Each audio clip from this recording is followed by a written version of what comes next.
आप देख रहे हैं सेवन न्यूज। मैं आपके साथ मोहम्मद सलमान जुनैदी। ನಮ್ಮ ಪತ್ರಿಕಾ ಆಹ್ವಾನವನ್ನು ನೀವು ಬಂದಿದ್ರಿ, ನಿಮ್ಮನ್ನು ಸ್ವಾಗತವನ್ನು ಕೋರುತ್ತಾ ಇವತ್ತು ಪತ್ರಿಕಾ ಉದ್ದೇಶ ಏನಂದ್ರೆ ಹೈದರ್ ಮರ್ಡರ್ ಕೇಸ್ ನಲ್ಲಿ ಕಾದ್ರಿ ವಕೀಲರಿಗೆ ನಾವು S Kadri advocate, MS Rojewala advocate, Shashi advocate, Muttu Kale ಮತ್ತು ತಬರೇಜ್ ಅಡ್ವೊಕೇಟ್, ನಾವು ಒಬ್ರು ಕನ್ನಡ ಅಡ್ವೊಕೇಟ್ ಇದ್ದೀವಿ. ಕಾದ್ರಿ ವಕೀಲ್ ಪರವಾಗಿ ಯಾವಾಗ್ಲೂ ನಾವು ನಮ್ಮ ಬಿಜಾಪುರ ನ್ಯಾಯಾಲಯದಲ್ಲಿ ಅವ್ರ ಪರವಾಗಿ ನಾವು ವಕಾಲತ್ನ ವಹಿಸ್ತೀವಿ. ಮತ್ತೆ ಇದು ಪತ್ರಿಕಾ ಉದ್ದೇಶ ಏನಂದ್ರೆ ಹೈದರ್ ಮರ್ಡರ್ ಕೇಸ್ ನಲ್ಲಿ ಕಾದ್ರಿ ವಕೀಲರಿಗೆ ಇಲ್ಲಿಗಲ್ ಡಿಟೆನ್ಷನ್ ಮಾಡಿದ್ರು ಪೊಲೀಸರು. 6ನೇ ತಾರೀಕಿಗೆ ಅವರು ಮನೆಯಿಂದ ಎಬ್ಸ್ಕೊಂಡು ಹೋಗಿ 6 ದಿವಸ ಇಲ್ಲಿಗಲ್ ಡಿಟೆನ್ಷನ್ ಮಾಡಿ ಪೊಲೀಸರು ಯಾವುದೇ ನ್ಯಾಯಾಲಯ ಮುಂದೆ ಪ್ರೊಡ್ಯೂಸ್ ಮಾಡಿದ್ದಿಲ್ಲ.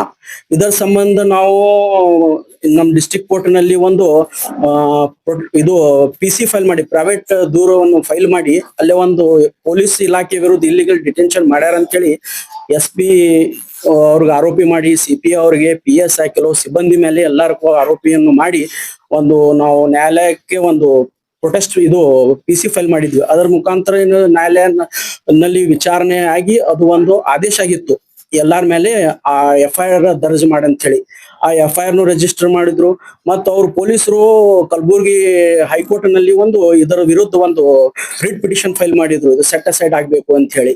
ಅಲ್ಲಿ ಪೊಲೀಸರಿಗೂ ಅಲ್ಲಿ ಕಲಬುರ್ಗಿ ಬೆಂಚ್ ನಲ್ಲಿ ಅವ್ರಿಗೂ ಒಂದು ಅಲೋ ಆಯ್ತು ಒಂದು ರಿಟ್ ಪಿಟಿಷನ್.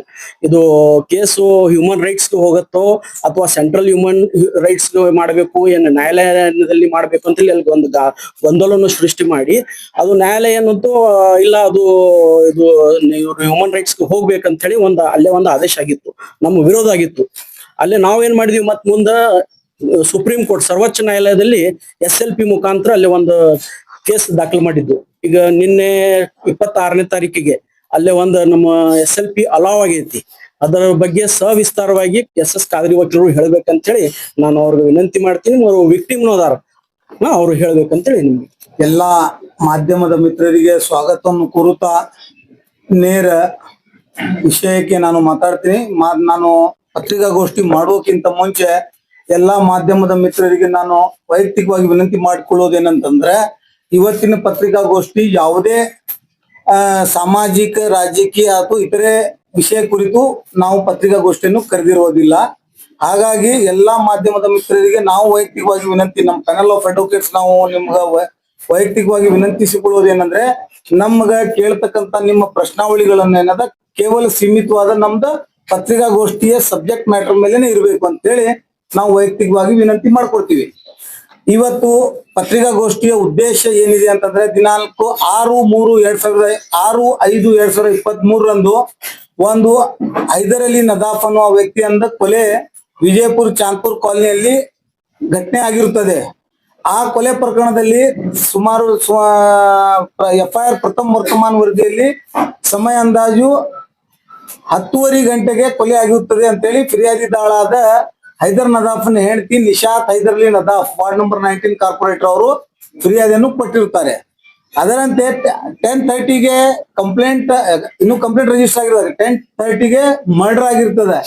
ನಾನು ಮನೆಯಲ್ಲಿ ಮಲಗಿದಾಗ ಅಸೆಂಬ್ಲಿ ಚುನಾವಣೆ ನಡೆದಾಗ ಆ ಅಸೆಂಬ್ಲಿ ಚುನಾವಣೆ ಪ್ರಚಾರ ಮುಗಿಸ್ಕೊಂಡು ನಾನು ರಾತ್ರಿ ಮನೆಯಲ್ಲಿ ಮಲಗಿದಾಗ 11 ಗಂಟೆಗೆ ಒಬ್ಬ ವ್ಯಕ್ತಿ ಶಿವ್ ಅಲ್ಲಿಗಿಡದ್, ಈ ಪ್ರಕರಣದಲ್ಲಿ ಆರೋಪಿ number 8 head constable Gandhi Chowk Shiv Alligidad, ಪ್ರತ್ಯೇಕವಾಗಿ ನಾನು ಅವ್ರವ್ರದ್ದು ಸಮಯಕ್ಕೆ ತಕ್ಕಂತ ಅವ್ರವ್ರ ಆರೋಪಿತರ ಹೆಸರು ತೆಗೆದುಕೊಂಡಿರುತ್ತೇನೆ.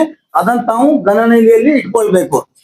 ಫಸ್ಟ್ ಆಫ್ ಆಲ್ 11 ಗಂಟೆ 4 ಮಿನಿಟಕ್ಕೆ ಶಿವ್ ಅಲ್ಲಿಗಿಡದ್ ಅನ್ನುವ ಹೆಡ್ ಕಾನ್ಸ್ಟೇಬಲ್ ನನಗೆ ಫೋನ್ ಮಾಡಿ, ಕಾದ್ರಿ ವಕೀಲರೇ ನೀವು ಎಲ್ಲಿದ್ದೀರಿ, ನಮ್ಮ SP ಸಾಹೇಬರು ಸ್ಥಳದಲ್ಲಿ ಇದ್ದಾರೆ, ಹೈದರ್ ನದಾಫ್ ಅನ್ನುವ ವ್ಯಕ್ತಿಯನ್ನು ಕೊಲೆ ಆಗಿದೆ, ನಿಮ್ಮನ್ನು ಪ್ರೈಮ್ ಸಸ್ಪೆಕ್ಟ್ ಅನ್ನು ಮಾಡಿದ್ದಾರೆ SP ಸಾಹೇಬರು, ನಿಮ್ಮ ವಿಚಾರಣೆಗೆ ನಿಮ್ಗೆ ಕರೆ ತರಲು SP ಸಾಹೇಬರು PSI ಗಾಂಧಿ ಚೌಕ್ ಅವರಿಗೆ ಇನ್ಸ್ಟ್ರಕ್ಷನ್ಸ್ ಕೊಟ್ಟಿದ್ದಾರೆ, ಅದರಂತೆ ನೀವು ಮನೆಯಲ್ಲಿ ಇರಬೇಕು, ಮೊಬೈಲ್ ಸ್ವಿಚ್ ಆಫ್ ಮಾಡಬಾರ್ದು ಅನ್ನುವಂಥದ್ದು ಹೇಳುತ್ತಾ ಫೋನ್ ಹೇಳಿದ್ದಕ್ಕೆ ನಾನು ಅದನ್ನ ಅವ್ರ ಗಮನದಲ್ಲಿ ಇಟ್ಕೊಂಡು ಮನೆಯಲ್ಲಿ ಇದ್ದೆ. 10:30ಗೆ ಮರ್ಡರ್ ಆಗ್ತದೆ. ಕ್ರೊನಾಲಜಿಕಲ್ ಸೀಕ್ವೆನ್ಸ್ ತಾವು ಗಮನದಲ್ಲಿ ಇಟ್ಕೋಬೇಕು ಮಾಧ್ಯಮದ ಮಿತ್ರರು. 10:30ಗೆ ಮರ್ಡರ್ ಆಗ್ತದೆ. 11 ಅವರ್ಸ್ಗೆ ನನಗ ಫೋನ್ ಬರ್ತದೆ. FIR 12 ಗಂಟೆ 15 ಮಿನಿಟ್ ರಿಜಿಸ್ಟರ್ ಆಗ್ತದೆ ಫಿರ್ಯಾದಿದಾರ ಕಡೆಯಿಂದ. ಮತ್ತು ಆ FIR ನಲ್ಲಿ ನನಗೆ ಆರೋಪಿ ನಂಬರ್ 2 ಎದೆ ಮೇಲೆ ಕೂತು ಗುಂಡು ಹೊಡೆದಿನಿ ಅನ್ನುವಂಥದ್ದು ಸಾರಾಂಶವನ್ನು ಬರ್ಕೊಂಡಿರ್ತಾರೆ. ಇದರ ಅರ್ಥ ಪೊಲೀಸರು ಆ ವೇಳೆಯಲ್ಲಿ ಆ ಕೊಲೆ ಪ್ರಕರಣವನ್ನು ಕೈಯಲ್ಲಿ ಇಟ್ಟುಕೊಂಡು ನನ್ನನ್ನು ಗುರಿಯಾಗಿ ಮಾಡಿಕೊಂಡು ರಾಜಕೀಯ ದ್ವೇಷವನ್ನು ಸಾಧಿಸುವ ಸಮಯದಲ್ಲಿ ನಡ್ತಕ್ಕಂತ ಅಸೆಂಬ್ಲಿ ಚುನಾವಣೆಯಲ್ಲಿ ನಾನು ಒಬ್ಬ ಸ್ಟಾರ್ ಕ್ಯಾಂಪೇನರ್ ಆಗಿ ಕಾಂಗ್ರೆಸ್ ಪಕ್ಷದ ಸ್ಟಾರ್ ಕ್ಯಾಂಪೇನರ್ ಆಗಿರೋದ್ರಿಂದ ಆಗಿನ ಬಿಜೆಪಿ ಅಭ್ಯರ್ಥಿಯಾದ ನಗರ ಶಾಸಕರ ಚುನಾವಣೆಗೆ ಸಹಾಯ ಮಾಡಲು ಅಧಿಕಾರಿಗಳು ತಮ್ಮ ಅಧಿಕಾರವನ್ನು ದುರ್ಬಳಕೆ ಮಾಡಿಕೊಂಡು ನನ್ನನ್ನು ಟಾರ್ಗೆಟ್ ಮಾಡಿ ಪ್ರಕರಣದ ಮರ್ಡರ್ ಕೇಸ್ ಪ್ರಕರಣ ದಾಖಲಾಗೋಕ್ಕಿಂತ ಮುಂಚೆ ನನ್ನನ್ನು ಡಿಟೈನ್ ಮಾಡಿದ್ರು. 11 ಗಂಟೆಗೆ as per BNSS and as per CRPC digital arrest ನನಗ 11 ಗಂಟೆಗೆ ಮಾಡಿದ್ರು ಪೊಲೀಸರು. ನನಗ 11 ಗಂಟೆ 12:45 ಪೊಲೀಸ್ ಇದರಲ್ಲಿ ಆರೋಪಿ number 3, 4, 5 Basavaraj Nerale PSI, Gudimani BM Pawar ASI, Shiva Alligidada ಹಾಗೂ ಮಂಕಣಿ ಹೆಡ್ ಕಾನ್ಸ್ಟೇಬಲ್ ಇವರು ನಮ್ಮ ಮನೆಗೆ ಬಂದು 12:45 ನನ್ನ ಮನೆಯಿಂದ ಠಾಣೆಗೆ ಕರ್ಕೊಂಡು ಹೋಗಿ ಠಾಣೆಯಲ್ಲಿ ಅಲ್ಲಿಂದ ಆನಂದ್ ವಿಹಾರದಲ್ಲಿ ಇಲ್ಲಿಗಲ್ ಡಿಟೈನ್ ಮಾಡಿ ಸುಮಾರು 6/5/2023 ಇಂದ 12/5/2023 ರವರೆಗೆ ನನ್ ಇಲ್ಲಿಗಲ್ ಡಿಟೆನ್ಷನ್ ಮಾಡಿ ನನ್ನ ಮೇಲೆ ಮಾನಸಿಕ ಫಿಸಿಕಲ್ ಅಂಡ್ ಮೆಂಟಲ್ ಟಾರ್ಚರ್ ಕೊಟ್ಟು ಈಗಾಗಲೇ ನಾ ಹಿಂದಿನ ಪತ್ರಿಕಾಗೋಷ್ಠಿಯಲ್ಲಿ ಸವಿಸ್ತಾರವಾಗಿ ಡೀಟೇಲ್ ಹೇಳಿದ್ದೀನಿ.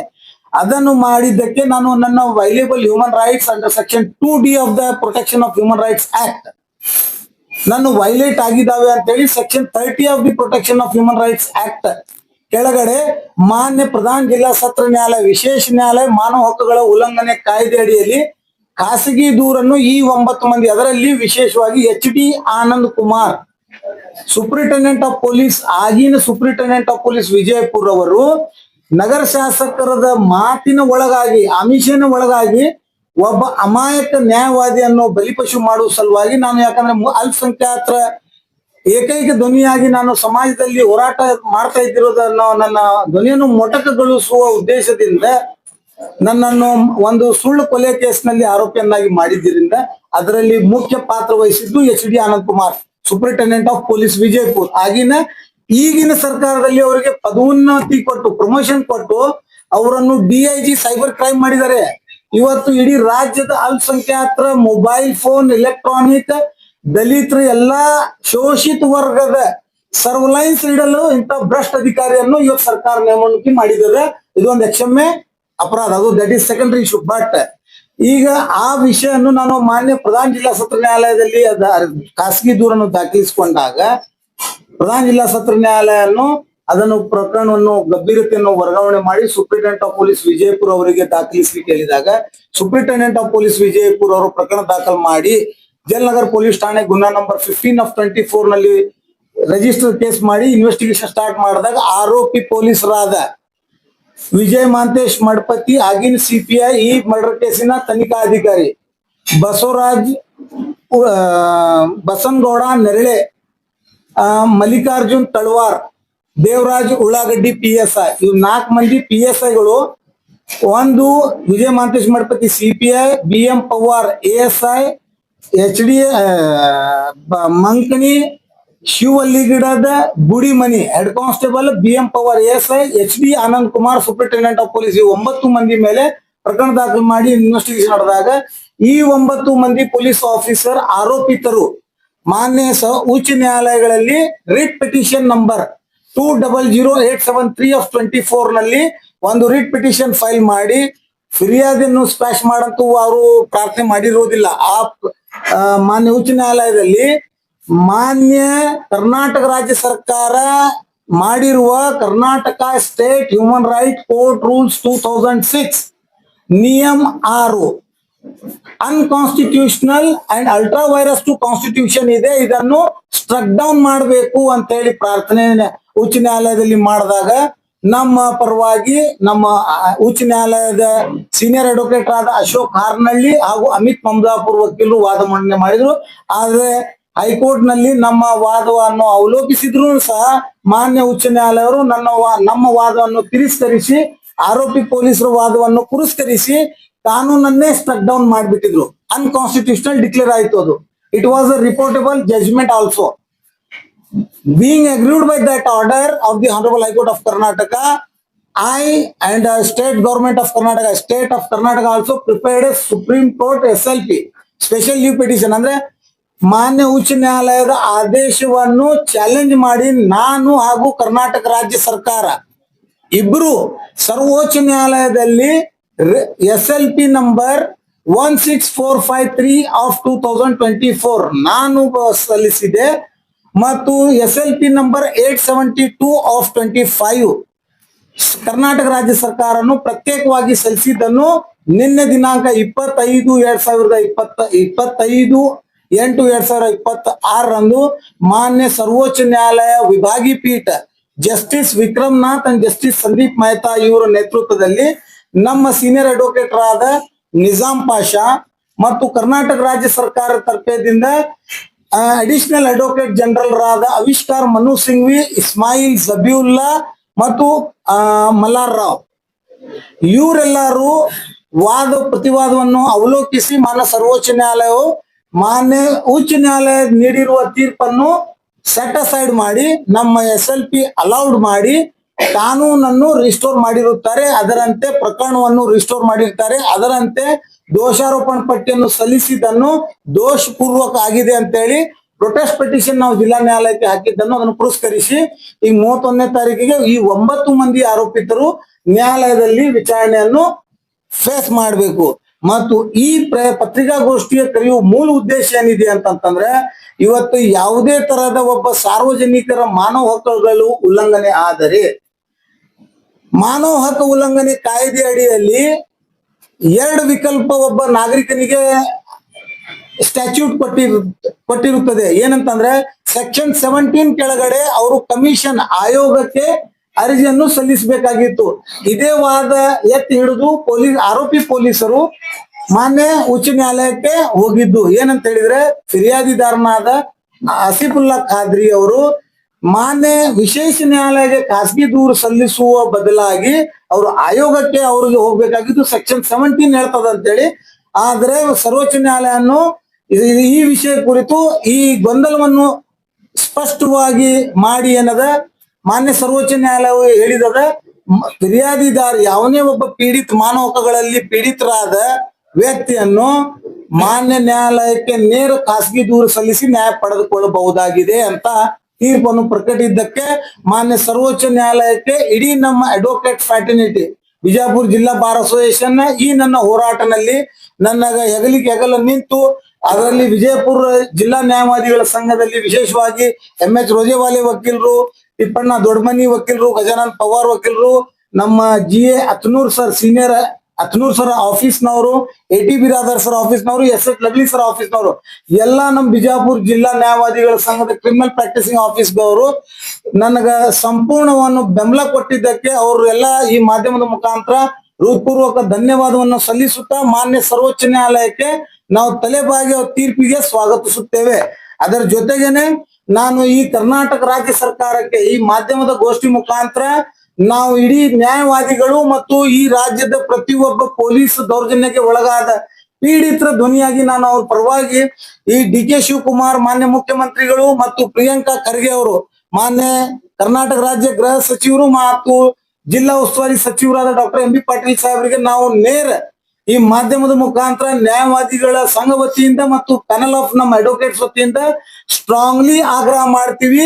ಈ ಪ್ರಕರಣವನ್ನು ಲೋಕಲ್ ಪೊಲೀಸರು ದೋಷಪೂರ್ವಕವಾದ ಚಾರ್ಜ್ ಶೀಟ್ ಅನ್ನು ಸಲ್ಲಿಸಿದ್ದಕ್ಕೆ ನಮ್ಮ ಲೋಕಲ್ ಪೊಲೀಸ್ ನಲ್ಲಿ ಯಾವುದೇ ಭರವಸೆ ಇಲ್ಲ. ಅದಕ್ಕಾಗಿ ಈ ಪ್ರಕರಣದ ಇದೇ ವಿಶೇಷ ಪ್ರಕರಣವನ್ನು ಪರಿಗಣಿಸಿ CBIಗೆ ತನಿಖೆಗೆ ಕೊಡಬೇಕು. ಇಲ್ಲದಿದ್ರೆ ಮುಂಬರುವ ದಿನಗಳಲ್ಲಿ ಸರ್ಕಾರದ ವಿರುದ್ಧ ನಾವು ನ್ಯಾಯಾಲಯಗಳಲ್ಲಿ ಅರ್ಜಿಯನ್ನು ಸಲ್ಲಿಸಿ ನ್ಯಾಯಾಲಯದಿಂದ ಪರಿಹಾರ ಕಂಡುಕೊಳ್ಬೇಕಾಗುತ್ತದೆ ಅಂತ ನಾನು ಹೇಳಲಿಕ್ಕೆ ಬಯಸ್ತೀನಿ. ಮತ್ತು ಸ್ಟ್ರಾಂಗ್ಲಿ ನಾವು ಡಿಮಾಂಡ್ ಮಾಡ್ತೀವಿ ರಾಜ್ಯದ ಮುಖ್ಯಮಂತ್ರಿ ಅವರಿಗೆ ಈ ಪ್ರಕರಣದ ಗಂಭೀರತೆಯನ್ನು ಅರ್ಥಿಸಿಕೊಂಡು, ಯಾಕಂದ್ರೆ ಇದರಲ್ಲಿ ಪೊಲಿಟಿಕಲ್ ಇನ್ವಾಲ್ವ್ಮೆಂಟ್ ಇದೆ. ಒಬ್ಬ ನ್ಯಾಯವಾದಿಯನ್ನು ಬಲಿಪಶು ಮಾಡ್ಲಿಕ್ಕೆ, ಒಬ್ಬ ಅಲ್ಪಸಂಖ್ಯಾತ ಸಮಾಜದ ಧ್ವನಿಯನ್ನು ಮೊಟಕಗೊಳಿಸಲು ಈ ಜಿಲ್ಲೆಯಲ್ಲಿ ನಡೆತಿರುವ ನಿರಂತರ ಕಾಣಲಾರದ ಹುನ್ನಾರವನ್ನು ಮೊಟಕಗೊಳಿಸಬೇಕು ಅಂತಂದ್ರೆ ಈ ಪ್ರಕರಣವನ್ನು CBIಗೆ ತನಿಖೆಗೆ ಆಗ್ಬೇಕು. ಯಾಕಂದ್ರೆ ನಿಷ್ಪಕ್ಷ ತನಿಖೆ CBIದಿಂದ ಆಯ್ತು ಅಂತಂದ್ರೆ ಈ ಹೈದರ್ ಅಲಿ ನದಾಫ್ ಕೊಲೆ ಪ್ರಕರಣದಲ್ಲಿ ನಿಜವಾದ ಕೊಲೆಗಾರರು ಯಾರು, ಮತ್ತು ಅಮಾಯಕರಿಗೆ ಯಾವ ತರ ಬಲಿಪಶು ಮಾಡಲಾಗಿದೆ ಆಗಿನ ಪೊಲೀಸ್ ಇಲಾಖೆ ಮತ್ತು ಆಗಿನ ಬಿಜೆಪಿ ಸರ್ಕಾರ ಅನ್ನುವಂತಹದ್ದು ಸತ್ಯಾಸತ್ಯತೆ ಹೊರಗೆ ಬರುತ್ತದೆ. ಇಲ್ಲದಿದ್ದರೆ ಇದರಲ್ಲಿ ಎಲ್ಲೋ ಒಂದ್ ಕಡೆ ರಾಜಕೀಯ ಕೂಡಿದಿದೆ ಅಂತ ನಮಗ ಗೊತ್ತಾಗ್ತದೆ. ಅದಕ್ಕೆ ನಾವು ಮತ್ತೆ ನ್ಯಾಯಾಲಯ ಮೊರೆಗೆ ಹೋಗಿ ನ್ಯಾಯ ಪಡೆದುಕೊಳ್ಳುತ್ತೇವೆ ಅಂತ ಹೇಳಿ ನನ್ನ ಮಾತನ್ನು ಮುಗಿಸ್ತೀನಿ. ಜೈನ್ ಜಯಕರ. ಅದ್ನೇ ನಾನು ಹೇಳ್ತಾ ಇದ್ದೀನಿ. ಆ ಟೈಮ್ ನಲ್ಲೇ ಅಸೆಂಬ್ಲಿ ಚುನಾವಣೆ ನಡೆದಿತ್ತು. ಹಮೀದ್ ಮುಷ್ರೀಫ್ ಅವರು ಕಣದಲ್ಲಿ ಕಾಂಗ್ರೆಸ್ ಅಭ್ಯರ್ಥಿಯನ್ನಾಗಿದ್ರು. ಅವಾಗ ನಗರ ಶಾಸಕರಾದ ಬಸನಗೌಡ ಪಾಟೀಲ್ ಯತ್ನಾಳ್ ಅವರು ಬಿಜೆಪಿಯಿಂದ ಅಭ್ಯರ್ಥಿಯಾಗಿದ್ರು. ನಾವು ನಗರ ಶಾಸಕರ ಬಸನಗೌಡ ಪಾಟೀಲ್ ಯತ್ನಾಳ್ ವಿರುದ್ಧ ನಿರಂತರ ಹೋರಾಟ ಇದೆ, ನಮ್ದು ಇತಿಹಾಸ ಇದೆ. ಮತ್ತು ಬಸನಗೌಡ ಪಾಟೀಲ್ ಯತ್ನಾಳ್ಗೆ ನಾವು ರಾಜಕೀಯವಾಗಿ ವೈರತ್ವದೀವಿ. ನಾವೇನ್ ಬಸನಗೌಡರಿಗೆ ವೈಯಕ್ತಿಕ ವಿರೋಧಿಗಳು ಅಲ್ಲ.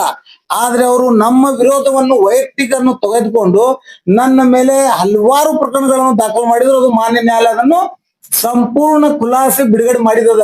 ಅದಕ್ಕಾಗಿ ಹತಾಶೆ ಆಗಿ ಕೊನೆಯದಾಗಿ ಅವರು ಅದೊಂದು ಷಡ್ಯಂತ್ರ ಮಾಡಿದಾರೋ ಇಲ್ಲೋ, ಸತ್ಯಾಸತ್ಯತೆ ಹೊರಗೆ ಬರ್ಬೇಕಾದ್ರೆ CBI ಇನ್ವೆಸ್ಟಿಗೇಷನ್ ಆಗ್ಬೇಕಂತ ನಮ್ಮ ಜಿಲ್ಲಾ ಉಸ್ತುವಾರಿ ಸಚಿವರಿಗೆ ಹಾಗೂ ರಾಜ್ಯದ ಮುಖ್ಯಮಂತ್ರಿಗೆ ನಮ್ದು ನೇರ ನಿಮ್ಮ ಮಾಧ್ಯಮದ ಮುಖಾಂತರ ಆಗ್ರಹ ಇದೆ. ನೀವು ಅವರ ರಾಜ್ಯ ಪಂಚಾಯತಿ ಕರೆಕ್ಟ್, ಅದು ತಪ್ಪು ಕಲ್ಪನೆ ಇದೆ. ಒಂದು ಇಡೀ ಸಮಾಜ, ನಾಗರಿಕ ಸಮಾಜದಲ್ಲಿ ಮತ್ತು ಮಾಧ್ಯಮದ ಮುಖಾಂತರ ಇವತ್ತು ನಾನು ಬಹಿರಂಗ ಮಾಡ್ತಾ ಇದ್ದೀನಿ. ಆ ಸಂಧಾನ ಪ್ರಕ್ರಿಯೆ ನಡೆದಿರೋದು 2019ರಲ್ಲಿ. ಆ ವಿಡಿಯೋದು ಡೀಟೇಲ್ಸ್ ನಿಮ್ಗ ಕರ್ಟನ್ ನಲ್ಲಿ ಇಟ್ ಮಾಡ್ತಾ ಇದ್ದಾರೆ. ಈ ಮಾಧ್ಯಮದ ಮುಖಾಂತರ ಹೇಳ್ತಾ ಇದ್ದೀನಿ. ಅದು ಫೈಜ್ ಜಾಮ್ ಕಾಲೋನಿ ಮಸೂತಿಯಲ್ಲಿ ಅದು ಬರ್ತ್ಡೇ 2019ರಲ್ಲಿ ಒಬ್ಬ ವ್ಯಕ್ತಿನ ಬರ್ತ್ಡೇ ನಡೆದಾಗ ಬರ್ತ್ಡೇ ನಲ್ಲೇ ಇವರು ವಾದ ವಿವಾದ ಆಗಿದಾಗ ಆ ಬರ್ತ್ಡೇ ವಾದ ವಿವಾದನ್ನು ಮೇಲ್ದರ್ಜೆಗೆ ತಗೊಂಡು ಹೋಗ್ಬಾರ್ದು ಅಂತ ಹೇಳಿ ಇಬ್ಬರಿಗೆ ಪರಸ್ಪರ ಕೂಡಿಸ್ಕೊಂಡು ನಮ್ಮ ಸಮಾಜದ ಎಲ್ಲ ಹಿರಿಯರು ನನ್ನ ನೇತೃತ್ವದೊಳಗ ಅದನ್ನು ಬಗೆಹರಿಸಿ ಹಾನಿ ಮಾಡಿಸಿದ್ದು. ಅದು 2019ರಲ್ಲಿ. ಕೊಲೆ ಆಗಿದ್ದು 2023 ಚುನಾವಣೆ ಕೊನೆ ಕ್ಷಣಗಳಲ್ಲಿ. ಕೊಲೆ ಆಗೇ ಬೇಕಾಗಿತ್ತು ಅಂತಂದ್ರೆ 2019, 20, 21, 22ರಲ್ಲಿ ಆಗ್ಬೇಕಾಗಿತ್ತು. ಆ ಕೊಲೆಗೆ ಯಾವ ಬೆಲೆ ಇರ್ತಿದ್ದಿಲ್ಲ. 23ನೇ ಸಾರ್ವತ್ರಿಕ ಅಸೆಂಬ್ಲಿ ಚುನಾವಣೆಯಲ್ಲಿ ಭಾರತೀಯ ಜನತಾ ಪಕ್ಷದ ಅಭ್ಯರ್ಥಿಯ ಸೋಲು ಅನುಭವಿಸುವ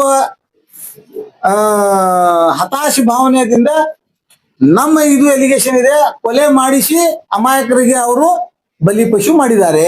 ಹಾಗಾಗಿ ಈಗಾಗಲೇ ನಾನಂತೂ ಜೈಲ್ ಅನುಭವಿಸಿದ್ದೀನಿ. 3 ತಿಂಗಳ ನಾನು ವಿನಾಕಾರಣ ಕಾರಾಗೃಹ ಅನುಭವಿಸಿದ್ದೀನಿ.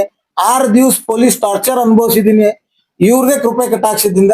ಹಾಗಾಗಿ ನಾನು ಸರ್ವೋಚ್ಚ ನ್ಯಾಯಾಲಯ ಇವತ್ತು ನನ್ನ ವಾದವನ್ನು ಎತ್ತಿ ಹಿಡಿದಿದ್ದದ.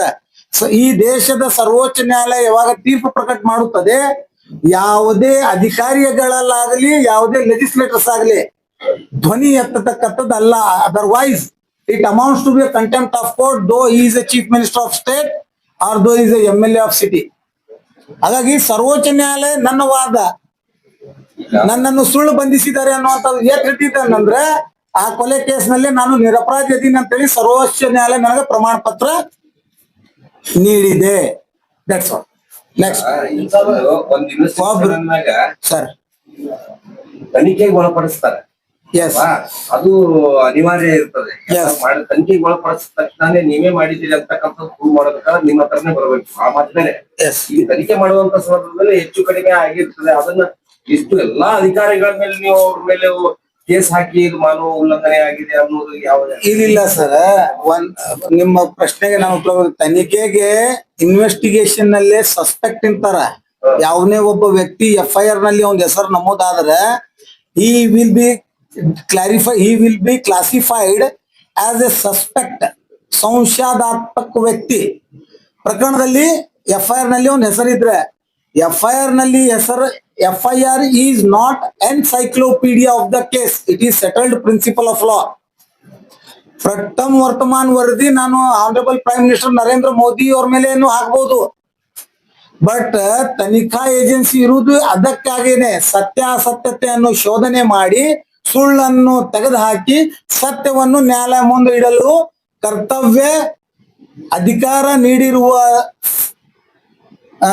ಪಾರ್ಲಿಮೆಂಟ್ ಪೊಲೀಸ್ ಇನ್ವೆಸ್ಟಿಗೇಟಿಂಗ್ ಏಜೆನ್ಸಿಗೆ ಮತ್ತ ಅವರು ಕರ್ತವ್ಯ ಲೋಪ ಎಸಗಿ ಅಮಾಯಕರನ್ನು ಬಲಿಪಶು ಮಾಡಬಾರದು ಅನ್ನೋದಕ್ಕೆ ನ್ಯಾಯಾಲಯ ಹೇಳಿದ್ದು let them 100 culprit escape but one innocent cannot be punished.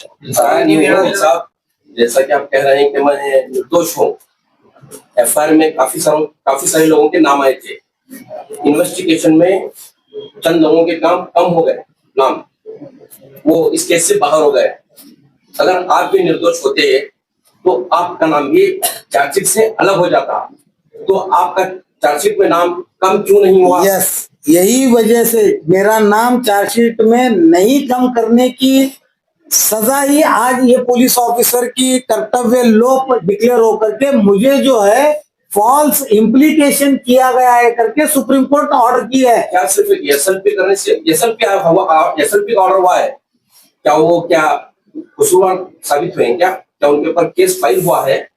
सिर्फ इंक्वायरी तो बैठी है sir, the supreme FIR court investigation ಚಾಲು ಹೋಗಿ ಅಲ್ಲಿ उसके अंदर क्या है ಎಸ್.ಎಲ್.ಪಿ ದಾಗ ಏನಾಗಿದೆ ಅಂದ್ರೆ ಅಲ್ಲಿ ಒಂದು ಆಪ್ಷನ್ ಕೊಟ್ಟಾರ.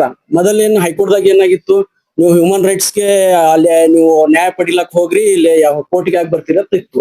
ಈಗ ಎಸ್.ಎಲ್.ಪಿ ದಾಗ ಏನಾಗೈತಿ, ನಿಮ್ ಚಾಯ್ಸ್ ಅದು, ನಿಮ್ಗೆ ಅನ್ಯಾಯ ಆಗೈತಿ, ನೀವು ಕೋರ್ಟ್ ಹೋಗ್ರಿ, ಹ್ಯೂಮನ್ ರೈಟ್ಸ್ ಹೋಗ್ರಿ ಅಂತ ಹೇಳಿ ಒಂದು ಮಹತ್ವದ ಆರ್ಡರ್ ಆಗಿತ್ತು. ಅದಲ್ಲದೆ ನನ್ನ ಪ್ರೈವೇಟ್ ಕಂಪ್ಲೇಂಟ್ ನಾನು ಏನ ಡಿಸ್ಟ್ರಿಕ್ಟ್ ನ್ಯಾಯಾಲಯ ಇಲ್ಲಿ ಕೇಳ್ರಿ, ಇಷ್ಟೇ ಆರ್ಡರ್ ಅಲ್ಲ, ಇಷ್ಟೇ ಮತ್ತೆ ದೊಡ್ಡ ಇದು ಇಷ್ಟು ಪ್ರಮಾಣದಾಗ ನೀವೇನು ಇದು ಹೇಳ ನಿಮ್ಗ ಅಷ್ಟೇ ಅನಸ್ತೈತಿ ಇಷ್ಟೇ ಅಂತೇಳಿ, ಆದ್ರೂ ಅದು ಲೀಗಲ್ ಏನೈತಲ್ಲ ವ್ಯಾಲ್ಯೂ ಅದರ್ದ ಅರ್ಥ ಮಾಡ್ಕೊರಿ ನೀವು. ಸುಪ್ರೀಂ ಕೋರ್ಟ್ ಅದು ಒಂದ್ ರಿಪೋರ್ಟೇಬಲ್ ಜಜ್ಮೆಂಟ್ ಆಗಿದೆ. ಅದು SLP ನಾನು ಮಾಡಿರೋದು SLP ಮತ್ತು ಕರ್ನಾಟಕ ರಾಜ್ಯ ಸರ್ಕಾರ ಮಾಡಿರುವ SLP ಅಲೌಡ್ ಆಗಿದೆ ಅಂದ್ರೆ ಸುಪ್ರೀಂ ಕೋರ್ಟ್ ನಲ್ಲಿ ಅಡ್ಮಿಷನ್ ಆಗುವುದೇ ಒಂದು ದೊಡ್ಡ ಸಾಧನೆ.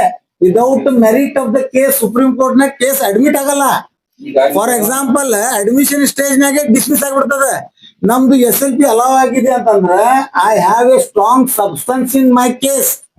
ಸರಿ, ಈಗ ನೀವು ಆಗಲೇ ಆನಂದ್ ಅವ್ರ ಬಗ್ಗೆ HD ಆನಂದ್ ಕುಮಾರ್ ಕೆ ಆನಂದ್ ಅಲ್ಲ, HD Anand Kumar the most corrupt superintendent of police of the state. ಕೇಳಿ, ಅವ್ರ ಆರೋಪಿತರು ಅನ್ನೋ ಮಾತನ್ನ ಇನ್ನ ಮಾಡಿದ್ರಿ ನೀವು. ಎಸ್, ಆರೋಪಿತರು ಏನ್ ಆರೋಪಿ ಅವರು? ನೋಡ್ರಿ, ಈ ಜಿಲ್ಲೆದ ಆಗಿನ ಸೂಪರಿಂಟೆಂಡೆಂಟ್ ಆಫ್ ಪೊಲೀಸ್ ಅವಾಗ ಶಿವ್ ಅಲ್ಲಿಗಿಡದ ಅನ್ನೋ ಒಬ್ಬ ಹೆಡ್ ಕಾನ್ಸ್ಟೇಬಲ್ ನಾನು ಮನೆಯಲ್ಲಿ ಇದ್ದಾಗ ಫೋನ್ ಮಾಡಿ ಅವನೇ ಹೇಳ್ತಾನ, that phone call is recorded and that phone call is taken as material evidence. CDR ಇದೆ ಒಂದು. ಆ ಟೈಮ್ನಾಗ ಅವ್ನ್ ಕರೆ ಮಾಡಿದ, ಅವನೇನ್ ಹೇಳ್ತಾನ, SP ಸಾಹೇಬರು ನಿಮ್ಮನ್ನು ಕರ್ಕೊಂಡು ಬಂದು ಜಲನಗರ್ ಪೊಲೀಸ್ ಠಾಣೆಯಲ್ಲಿ ಕೂರಿಸಲು ಹೇಳಿದ್ದಾರೆ. What it indicates? ವಿಚಾರಣೆಗೆ ಕೂಡ್ಸತ್ ಹೇಳಿರ್ಬೋದು. ಅದೇ ರೀ, ಇನ್ನು FIR ದಾಖಲಾಗಿಲ್ಲ, ನೀವು ವಿಚಾರಣೆ ಮಾಡ್ತೀರಾ under what rule of law? ಆದ್ಮೇಲೆ ವಿಚಾರಣೆ ಮಾಡಬೇಕು. Yes, that is the CRPC speaks. ಮುಂಚೆ No, no, no, no, no, no, no, no, no, no, no, no, no. ನೋಡ್ರಿ, ಯಾರಾದ್ರ ಮನೆಯಿಂದ ತಗೊಂಡು ಬಂದು Sir, ಒಂದ್ ವಿಚಾರಣೆ minute ಮಾಡ್ತೀನಿ ನಾನು- ಅಂದ್ರೆ ನೀವು ನೋಡ್ರಿ, ನಾನ್ ಕೇಳ್ತಾ ಇದ್ದೀನಿ, ನೀವ್ ಪ್ರಶ್ನೆ ಕೇಳ್ಬೇಕಲ್ಲ. ಕೊಲೆ ಆದ್ಮೇಲೆ ಯಾರ್ಯಾರು ಅದ್ರ ತುರ್ತಾಗಿ ವಿಚಾರಣೆ ಮಾಡಬೇಕಾಗಿದೆ ನೀವು ಪ್ರಶ್ನೆ ಕೇಳಿದ ಬೆಳಗ ಆನ್ಸರ್ ತಗೊಳ್ಳೋದು ಸ್ವಲ್ಪ ವೇಟ್ ಮಾಡ್ಬೇಕು. ಪ್ರಶ್ನೆಗೆ ನೀವೇ ಉತ್ತರ ಇಲ್ಲಿ ಮಾಡ್ಬೋದು.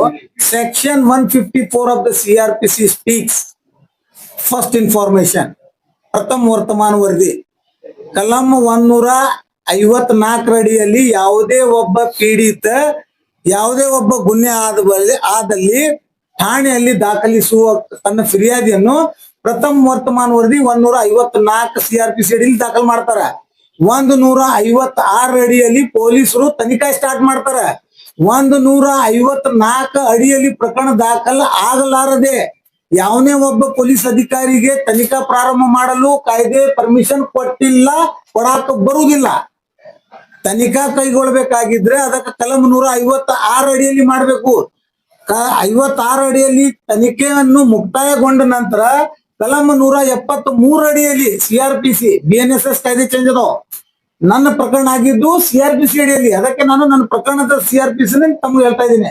173 ಸಕಲಂ 3ರಲ್ಲಿ ದೋಷಾರೋಪಣ, ಸಕಲಂ 1ರಲ್ಲಿ ದೋಷಾರೋಪಣ ಪಟ್ಟಿ ಸಲ್ಲಿಸಬೇಕು. ದೋಷಾರೋಪಣ ಪಟ್ಟಿ ಸಲ್ಲಿಸಿದ ನಂತರ ಬೇಸ್ಡ್ ಆನ್ ದಟ್ ದೋಷಾರೋಪಣ ಪಟ್ಟಿ ಕಲಂ 209ರಲ್ಲಿ ಮಾನ್ಯ ನ್ಯಾಯಾಲಯವು ಕಾಗ್ನಿಸನ್ಸ್ ತಗೋಬೇಕು. 190ರಲ್ಲಿ CRPC 190ಯಲ್ಲಿ ಮಾನ್ಯ ನ್ಯಾಯಾಲಯ ಕಾಗ್ನಿಸನ್ಸ್ ತಗೋಬೇಕು. Once the court has taken cognisance, then you have to face the trial. Otherwise you are suspect only. Sir ಈಗ ಓಕೆ ನೆಕ್ಸ್ಟ್. बीजापुर में 1500 से 1600 वकील हैं। सिर्फ बार बार कादरी वकील साहब का ही नाम क्यों आ रहा है? जब कड़ी पार किया जाता है तो कादरी वकील साहब को किया I am the role model for all political parties. जब मर्डर की चार्जेस लगते हैं तो कादरी वकील साहब का नाम आता है। 1500 से 1600 वकील में सिर्फ कादरी वकील साहब ही क्यों कंट्रोवर्सीज में रहते हैं? सर कौरवाज और पांडवाज 100 थे बट अर्जुन एक ही हुआ. That is I. ಏ ಪೊಲಿಟಿಕಲ್ ಮೋಟಿವೇಟೆಡ್. ನೆಕ್ಸ್ಟ್. ಸರ್ ಏನಿಲ್ಲ ಈಗ ಅರ್ಜುನ್ ಒಬ್ಬನೇ ಇರ್ತಾನ. ಹೈಕೋರ್ಟ್ ಎಲ್ಲಾರು ಅರ್ಜುನ್ ಆಗಕ್ ಸಾಧ್ಯ ಇಲ್ಲ. ವಕೀಲ್ರೆ ಹೌದಲ್ಲ? ವಕೀಲ್ರೆ ಎಸ್. ಹೈಕೋರ್ಟ್ ಅಲ್ಲಿ ನಿಮ್ಮ ವಿರುದ್ಧವಾಗಿ ಬಂದಂತ ನಿಮ್ಮ ದಾವೆ ಉಳಿದಂತ ಅದನ್ನ ವಿರುದ್ಧವಾಗಿ ನೀವು ಕೊಟ್ಟಿರ್ತಕ್ಕಂಥ ತೀರ್ಪನ್ನ ಪ್ರಶ್ನಿಸಿ ನೀವು ಸುಪ್ರೀಂ ಕೋರ್ಟ್ ಹೋಗಿರ್ತಕ್ಕಂಥ ಈ ಸುಪ್ರೀಂ ಕೋರ್ಟ್ ಕೊನೆಯದಾಗಿ ಯಾವ ತನಿಖೆ ಮಾಡ್ಬೇಕಂತ ಆರ್ಡರ್ ಆಗಿದೆಯೋ ಏನು ಅದ್ರ ಬಗ್ಗೆ ನೀವು SLP ನೇ ಅರ್ಥ ಮಾಡ್ಕೊಂಡಿಲ್ಲ. ನಿಮ್ಮ ಮಾಧ್ಯಮದ ಮಿತ್ರರಿಗೆ ನಾನು ಹೇಳ್ತಿರೋದು ಅದೇ point. You must understand what is SLP. SLP Karnataka ರಾಜ್ಯ ಸರ್ಕಾರನು ಈ ಆರೋಪಿ ಪೊಲೀಸರು ವಿರುದ್ಧ ಹೋಗಿದ್ದಾರೆ. ನಾನು ಒಬ್ಬನೇ ಅಲ್ಲ. ಆರೋಪಿ ಪೊಲೀಸರು ವಿರುದ್ಧ ಈಗ right now they are not attach to the state of Karnataka. ಇದು ಒಂದು ನೀವು ನಿಮ್ ತಲೆಯಲ್ಲಿ ಇಡ್ರಿ. ಈ 9 ಮಂದಿ ಸರ್ಕಾರದ ವಿರುದ್ಧ ಈಗ ಅಪರಾಧಿಗಳವರು ಸರ್ಕಾರದ ಕಣ್ಣು ಮುಂದೆ. ನನ್ನ ಅಪರಾಧಿ ಎಲ್ಲವರು ರಾಜ್ಯ ಸರ್ಕಾರದ ಅಪರಾಧಿಗಳವರು. ಹಾಗಾಗಿ ರಾಜ್ಯ ಸರ್ಕಾರ ಪ್ರತ್ಯೇಕ SLP ಅನ್ನು ಹಾಕಿದ್ದಾರೆ. ನಾನು ಪ್ರತ್ಯೇಕ SLP ಹಾಕಿದ್ದೀನಿ.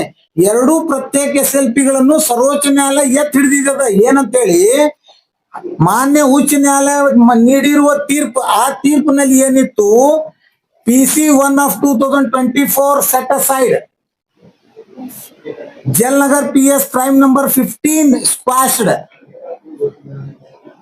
Karnataka State Human Rights Court rules 2006 struck down, declared unconstitutional. ಇದರ ಅರ್ಥ ನಾನು ನೀಡಿರುವ ಖಾಸಗಿ ದೂರನ್ನು ವಜಾಗೊಳ್ಳಲಾಯಿತು. ಜಲ್ನಗರ್ ಪೊಲೀಸ್ ಠಾಣಾ ಗುನ್ನಾ ನಂಬರ್ 15/24 ಈ 9 ಮಂದಿ ಆರೋಪಿತರದಾರ for various offences of IPC. ಅಂದ್ರೆ ಹಲವಾರು ಭಾರತೀಯ ದಂಡ ಸಂಹಿತೆ ಕಲಂ ಅಡಿಯಲ್ಲಿ ಮಾಡಿರುವ ಅಪರಾಧಕ್ಕಾಗಿ ಈ 9 ಮಂದಿ ಪೊಲೀಸ್ ಆಫೀಸರ್ ಆರೋಪಿತರು ಇದ್ರು.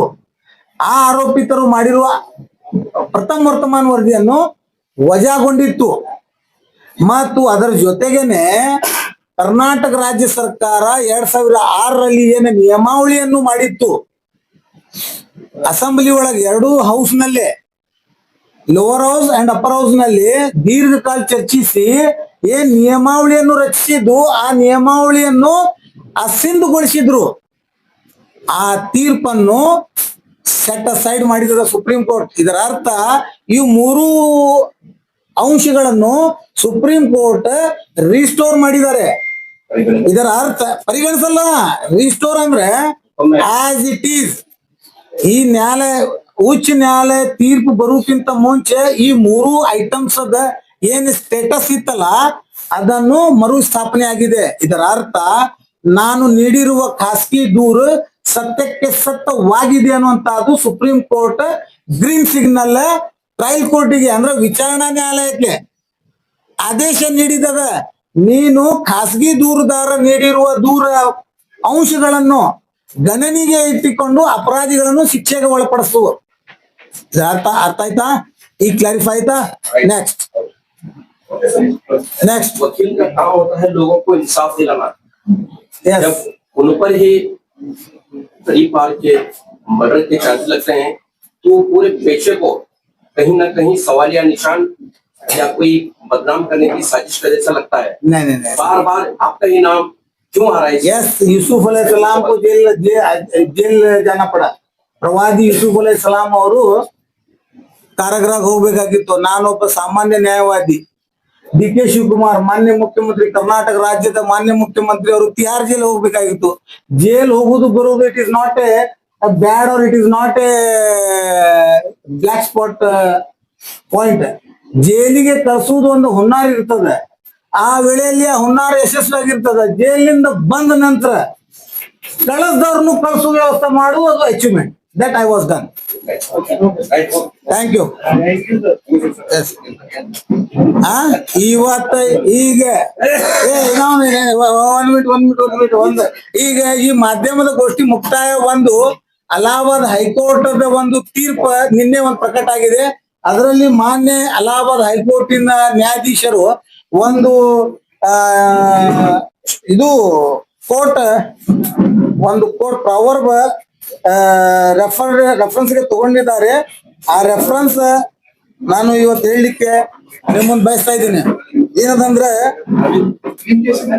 ಈ ನಮ್ ಕೇಸಿಗೂ ಅನ್ವಯ ನಮ್ ಕೇಸಿಗಲ್ಲ, ಅಲಹಾಬಾದ್ ಹೈಕೋರ್ಟ್ ನಲ್ಲಿ ಒಂದು ತೀರ್ಪಾಗಿದೆ. ಅದರಲ್ಲಿ ಜಡ್ಜ್ ಸಾಹೇಬ್ರು ಒಂದು ಶಾಯರಿ ಅಂದ್ರೆ ಶ್ಲೋಕ್ ಅನ್ನು ಅಳವಡಿಸಿಕೊಂಡಿದ್ದಾರೆ. ಅದು ಇದು ಬಿಜಾಪುರ ಜಿಲ್ಲೆ ನನ್ನ ಕೇಸಿಗೆ ಅನ್ವಯ ಆಗುತ್ತದೆ. ಅದು ಏನಂತಂದ್ರೆ,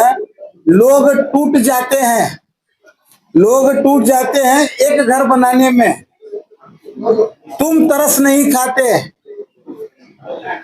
बस्तियां जलाने में. ಇದು ಮೆಸೇಜ್ ಈ ಜಿಲ್ಲಾ ಆಡಳಿತ ಹಾಗೂ ಈ ಜಿಲ್ಲೆದ ರಾಜಕಾರಣಿಗಳಿಗೆ ನನ್ನಿಂದಿದೆ. ಯಾಕಂದ್ರೆ ಒಬ್ಬ ನ್ಯಾಯವಾದಿಗಳನ್ನು ಪೀಡಿತ ಮತ್ತು ಹಿಂಸೆಗೆ ಒಳಗಾಗಿ ಮಾಡ್ಬೇಕಂದ್ರ ಅವ್ರ ಮನೆಗೆ, ಅವ್ರ ಹೆಂಡ್ರ ಮಕ್ಕಳಿಗೆ, ಅವ್ರ ಕುಟುಂಬಕ್ಕೆ ಏನು ನೋವು ಉಂಟಾಗ್ತದ ಅದನ್ನ ನೀವು ಅರ್ಥಿಸ್ಕೊಂಡು ಇನ್ನು ಭವಿಷ್ಯದಾಗ ದೇವ್ರು ನೀವು ಒಳ್ಳೇದ್ ಮಾಡ್ಲಿ, ಇಂಥದ್ದು ಹೀನ ಕೃತ್ಯ ಮಾಡಬಾರ್ದಂತ ನನ್ನ ಸಲಹೆ ಅಷ್ಟೇ. That's all.